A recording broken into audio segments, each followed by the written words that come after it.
Hello everyone, myself Dr. Bharat Singh Meena, Assistant Professor, Department in Chemistry, Government College Kota. आज हम non aqueous solvents के अंतर्गत जो discuss करेंगे वो हमारा डिस्कस रहेगा विलायकों के जनरल कैरेक्टरिस्टिक्स, और साथ ही हम नेक्स्ट टॉपिक पर डिस्कस करेंगे वो रहेगा chemical properties and their effects. Previous lecture में हमने डिस्कस किया था definition of non aqueous solvent, physical properties of solvents, types of solvents. आइए सबसे पहले हम अपना टॉपिक जो आज का है जनरल कैरेक्टरिस्टिक्स ऑफ सॉल्वेंट पर डिस्कस करते हैं और क्रम से उनके विभिन्न जो फिजिकल प्रॉपर्टीज हैं उनका वन बाय वन स्टडी करेंगे। तो पहला फिजिकल प्रॉपर्टीज में है मेल्टिंग एंड बॉइलिंग पॉइंट्स। जैसा कि हमने स्टार्टिंग में भी मेल्टिंग एंड बॉइलिंग पॉइंट के बारे में पढ़ा था, हम जानते हैं कि मेल्टिंग एंड बॉइलिंग पॉइंट के जो मध्य की समयावधि होती है वही उस पदार्थ की कौन सी अवस्था होती है? द्रव अवस्था होती है। और इस द्रव अवस्था में रासायनिक अभिक्रियाओं के अध्ययन करने की रेंज इतनी होनी चाहिए कि जनरल जो प्रायोगिक पॉसिबिलिटीज हैं उन सिचुएशंस में भी अभिक्रिया को इजीली कंप्लीट कराया जा सके। क्लियर? तो मेल्टिंग एंड बॉइलिंग पॉइंट की जो समयावधि है वो आपकी द्रव अवस्था की परास की होनी चाहिए। ये चीज़ आपको ध्यान रखनी चाहिए। सेकंड जो आपका पॉइंट है फिजिकल प्रॉपर्टीज का वो है आपका डाइपोल मोमेंट्स। डाइपोल मोमेंट्स किसे कहते हैं? हम एक आयनिक अथवा ध्रुवीय अणु के विपरीत आवेश मतलब पॉजिटिव और नेगेटिव, विपरीत आवेश या तो हम उसको कहें आयनिक या कहें हम ध्रुवीय, और उस मॉलिक्यूल के जो विपरीत आवेश होंगे और साथ ही उन विपरीत आवेशों के मध्य की दूरी के गुणनफल को उस मॉलिक्यूल का डाइपोल मोमेंट या द्विध्रुव आघूर्ण कहेंगे। अब आप देखिए, किसी बॉन्ड में जितनी अधिक पोलरिटी होगी या हम कहें जितना अधिक डाइपोल मोमेंट होगा उस पदार्थ का उतना ही अधिक द्विध्रुव आघूर्ण होगा। और द्विध्रुव आघूर्ण अधिक होने वाले सॉल्वेंट में यदि आपका ध्रुवीय या आयनिक पदार्थों को घोलोगे तो अधिक मात्रा में आपको कौन सी ऊर्जा मिलेगी? विलायकन ऊर्जा मिलेगी।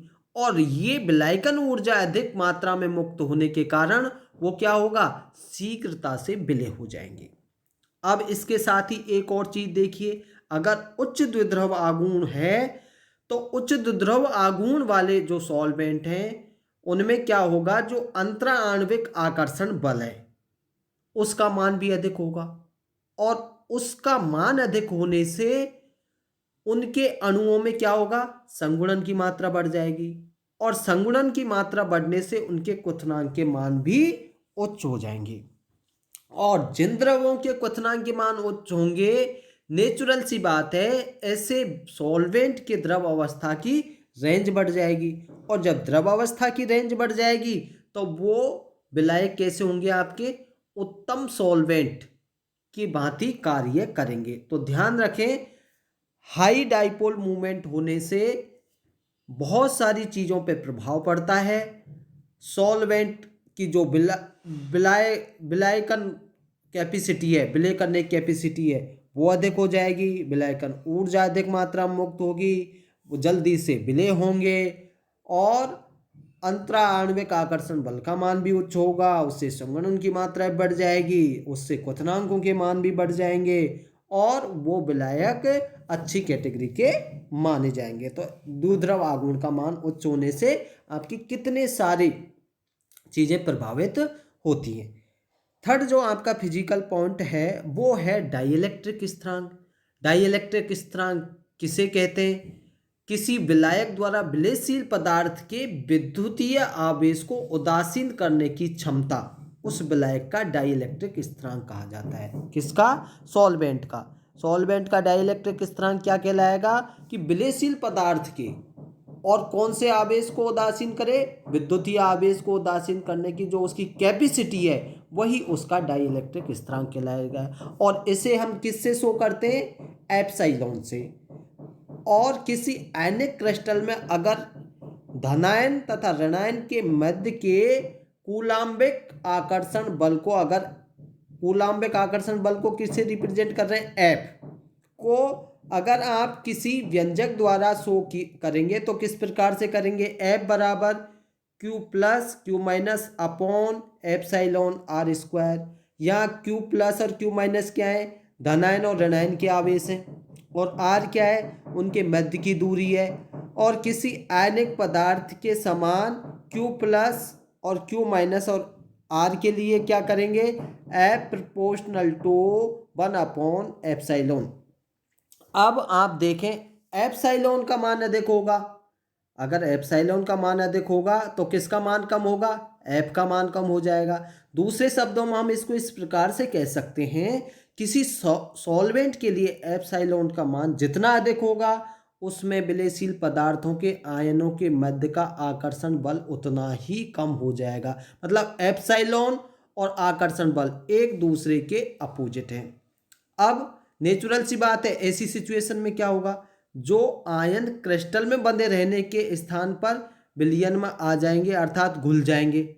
इससे क्या कंक्लूजन निकलेगा कि किसी सॉल्वेंट के लिए जो डाइइलेक्ट्रिक कांस्टेंट की वैल्यू है जितनी अधिक होगी वह उतना ही अच्छा विलायक कहलाएगा या अच्छे विलायक के रूप में कार्य करेगा। जल के लिए एप्सिलॉन का मान देखिए 80 होता है, जबकि द्रव अमोनिया के लिए एप्सिलॉन का मान 22 होता है। इसीलिए आप देखें जो वाटर है आपका आयनिक यौगिकों के लिए एक उत्तम सॉल्वेंट के रूप में जाना जाता है, क्योंकि उसके एप्सिलॉन की वैल्यू अच्छी है, अधिक है।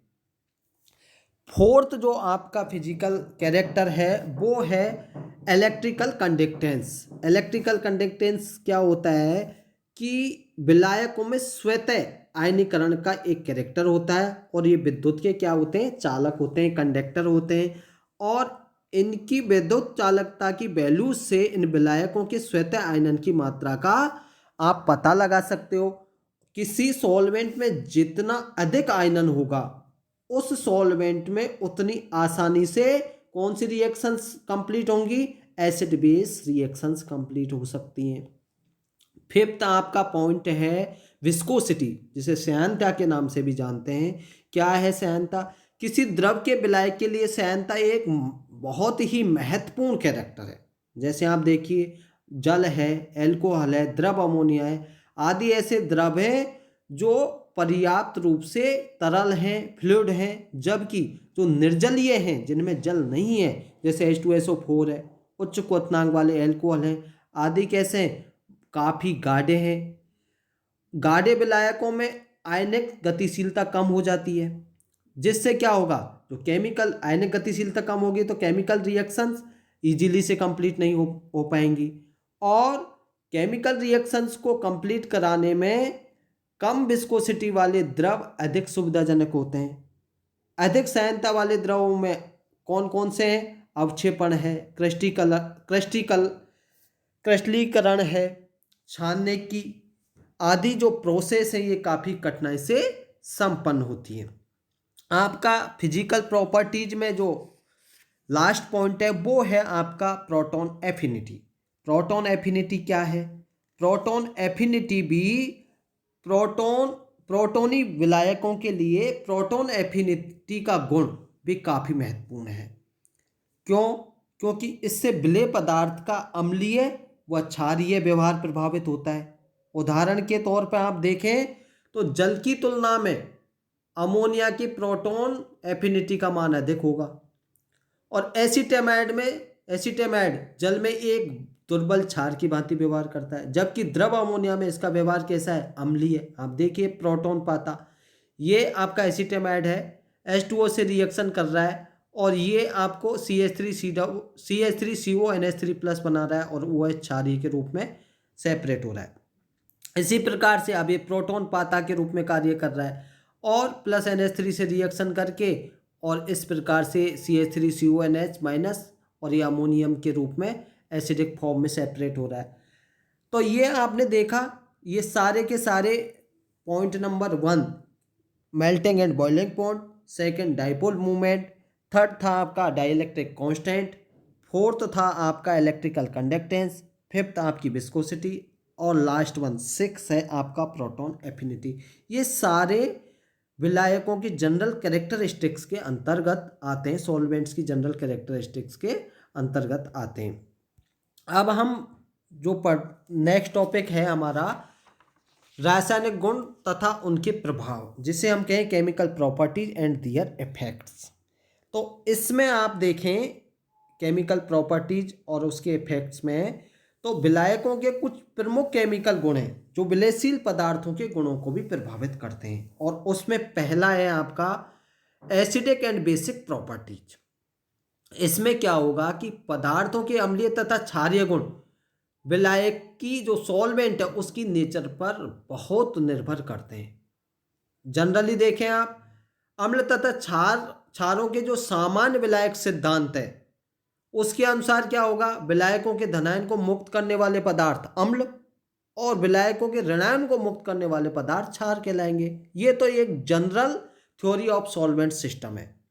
अब आप देखें अम्ल और क्षार की जो ब्रोंस्टेटियम-लॉरी सिद्धांत है उसके अकॉर्डिंग क्या है, एक प्रोटॉन दाता तो एसिड कहलाएगा और प्रोटॉन पाता जो एक्सेप्टर है वो आपका क्षार कहलाएगा। अब यदि इसी को आप आगे देखें तो देखेंगे कि विलायक प्रबल अम्लीय है तो वो विलेय पदार्थ को प्रोटॉन दे देगा। ध्यान दें, अगर प्रबल अम्लीय है तो विलेय पदार्थ को क्या देगा, वो प्रोटॉन देगा, और विलयन में विलायक के ऋणायनों की सांद्रता बढ़ जाएगी और विलेय पदार्थ का व्यवहार कैसा हो जाएगा, क्षारीय हो जाएगा। अब इसके अपोजिट देखिए, इसके विपरीत यदि विलायक आपका प्रबल क्षारीय है तो वो विलेय पदार्थ से एक प्रोटॉन ग्रहण करेगा और विलायक का धनायन बना लेगा क्योंकि एक प्रोटॉन ग्रहण किया है, और इस प्रकार विलेय पदार्थ का व्यवहार कैसा हो जाएगा, अम्लीय हो जाएगा। ठीक है, ये एक दूसरे के अपोजिट है। अगर विलायक प्रबल अम्लीय है तो उसका व्यवहार कैसा होगा, और प्रबल क्षारीय है तो उसका व्यवहार कैसा होगा। अब कुछ उदाहरण हैं, उनके माध्यम से हम समझते हैं। देखिए, एसिटिक अम्ल जो जलीय माध्यम में एक दुर्बल अम्ल की भांति व्यवहार कर रहा है, ये एसिटिक अम्ल है CH3COOH। ये आपका जलीय माध्यम है H2O एक विलायक है। लेकिन यदि इसे द्रव अमोनिया के साथ क्षारीय विलायक में लिया जाए तो इसका व्यवहार प्रबल अम्लीय हो जाएगा, और HF जैसे प्रबल अम्लीय विलायक में इसका व्यवहार क्षारीय हो जाएगा। मतलब जैसे जैसे आपका विलायक चेंज होगा और इसकी जो कैपेसिटी है दुर्बल और प्रबल अम्ल की वो परिवर्तित होती चली जाएगी। आप देखिए, जल के साथ ये दुर्बल अम्ल है और अमोनिया के साथ ये प्रबल अम्ल है और HF के साथ ये क्षार की भांति व्यवहार कर रहा है। तो एक ही पदार्थ विलायक की प्रकृति बदलने पर भिन्न भिन्न व्यवहार प्रदर्शित कर रहा है, जैसा कि आपने एसिटिक अम्ल के उदाहरण के माध्यम से समझा। जैसे जैसे विलायक चेंज होता गया, H2O उदासीन था, NH3 क्षारीय था और HF अम्लीय था, तो CH3COOH की भी नेचर परिवर्तित होती चली गई। सेकंड है एसिटेमाइड, जलीय माध्यम में दुर्बल क्षार की भांति व्यवहार करेगा और द्रव अमोनिया में इसका व्यवहार अम्लीय हो जाएगा। आप देखिए, ठीक इसी प्रकार से एसिटेमाइड है, जलीय विलयन है, दुर्बल क्षार की भांति व्यवहार कर रहा है, और जैसे ही विलायक चेंज हुआ NH3 क्षारीय तो ये अम्ल की भांति, कैसे अम्ल की भांति व्यवहार कर रहा है, जबकि यहाँ दुर्बल क्षार की भांति व्यवहार कर रहा है। इसी प्रकार से आप नाइट्रिक अम्ल को देखें, नाइट्रिक अम्ल जो अम्लीय माध्यम में एक प्रबल अम्लीय पदार्थ है और निर्जल H2SO4 में क्षार की भांति व्यवहार कर रहा है। आप देखें, HNO3 है, प्रबल अम्ल है जल के साथ, और H2SO4 विलायक है तो ये क्षार की भांति व्यवहार कर रहा है।